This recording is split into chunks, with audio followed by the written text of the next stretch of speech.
Hello, Make It Yourselfers. Today I decided to get outside, this is a little bit different format, to record an intro to a video I'm going to show you. Now this is a video for Halloween makeup. If you just want to get to the hands and my hands in the pans part, you can skip ahead. I will try to timestamp that in the description. But for those of you who want a little bit more of an explanation, I just wanted to make a quick intro. You know, when I just have hands in the pans, I get people complaining that I don't explain enough. And when I explain, people complain about me talking too much and they just want to see it done. So I know while I can't make everybody happy, this is my best attempt at trying to do my best at making as many people happy. This project is really simple and it's very similar to making a lip balm. The main two ingredients are wax and oil, just like a lip balm. But in the case of a makeup, you don't want something that's so greasy, something that wipes off so easily. So I do add a few more ingredients. For my wax, I used beeswax. It's very easy to find, inexpensive. But you can also consider using something like a candelilla wax, which is very similar in consistency to a beeswax. It's a vegan option, and it has a comedogenic rating of 1, whereas beeswax has one of 2. So it's something to consider. I generally would have to find it online. It's not something that's very easy to find otherwise, but beeswax I can just find at my nearby herbal shop. For the oil, I use sunflower oil. It's a non-comedogenic oil, and it's very inexpensive, easy to find at supermarkets, and it's just very light in color, so I think it's great for this project. But you can use other oils. You could use like a jojoba. I suggest using something that isn't dark with color so that the color of the oil is not interfering in the pigments that you want for the makeup. Now, in order for this makeup to not be so greasy, to be a little bit more matte, and to have a little bit more staying power, I use bentonite clay. Now, I also experimented with other clays, and you can use some of the clays, especially for different colors.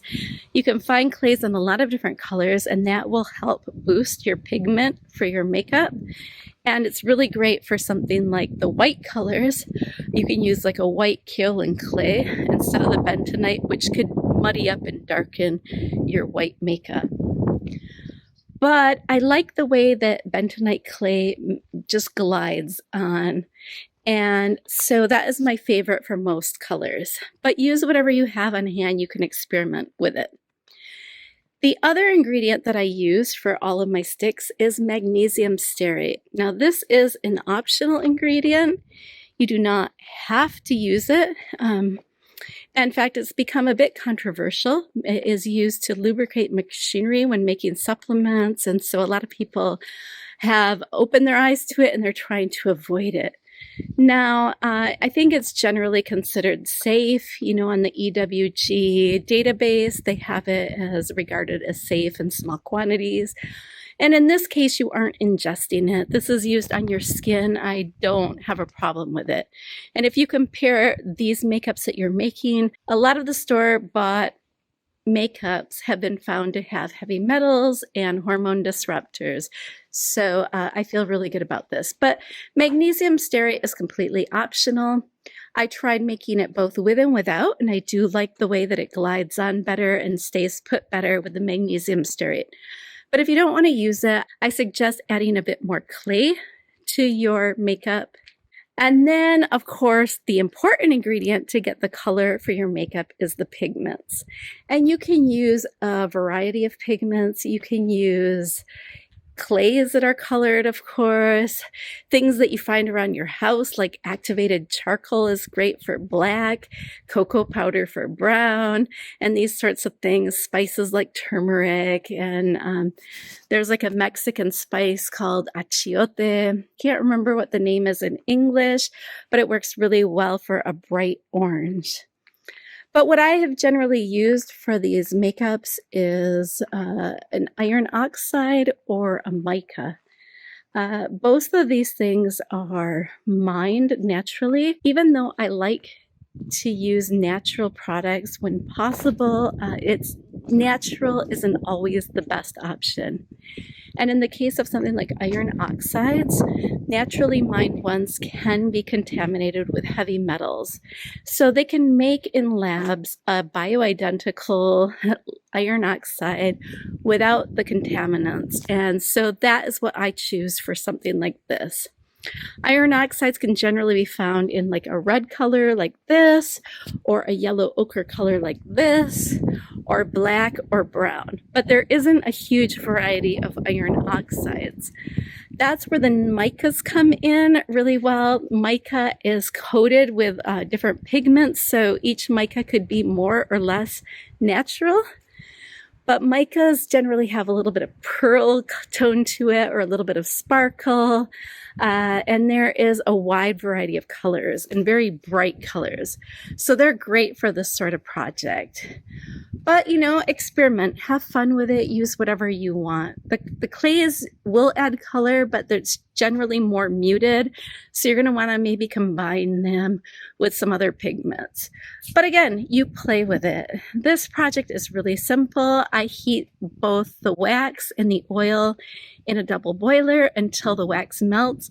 And then I add in my other ingredients and I test it out on my hand to see what it looks like before I pour it into my finished dispensers.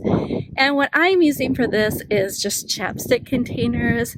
For those who want to avoid plastics, you can now find cardboard chapstick containers. At the time I recorded this video, they weren't as prevalent and you couldn't find that sort of thing. You could also use aluminum tins and then use either your fingers or a makeup brush to apply the makeup. But I find that the chapstick containers are very handy for this sort of thing. They're just very inexpensive. They're small, so you don't have to make a lot of product for each one. And it's just very easy to apply. And you can see in the video how I used mine with the chapstick containers. You can always remelt your product and add more pigments as needed if you aren't happy. Some colors will get slightly lighter as they cool off and solidify. So keep that in mind. But you do want to shoot for a little bit darker if you're going to make the mistake of not getting the right color.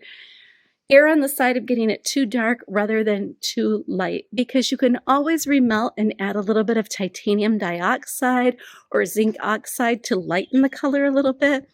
But it's very difficult to make it dark again once you have gotten too light.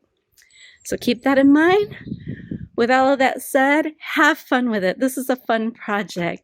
I would have remade it and showed you how I make it now, but my son is now 14. He was 7 when I made this video.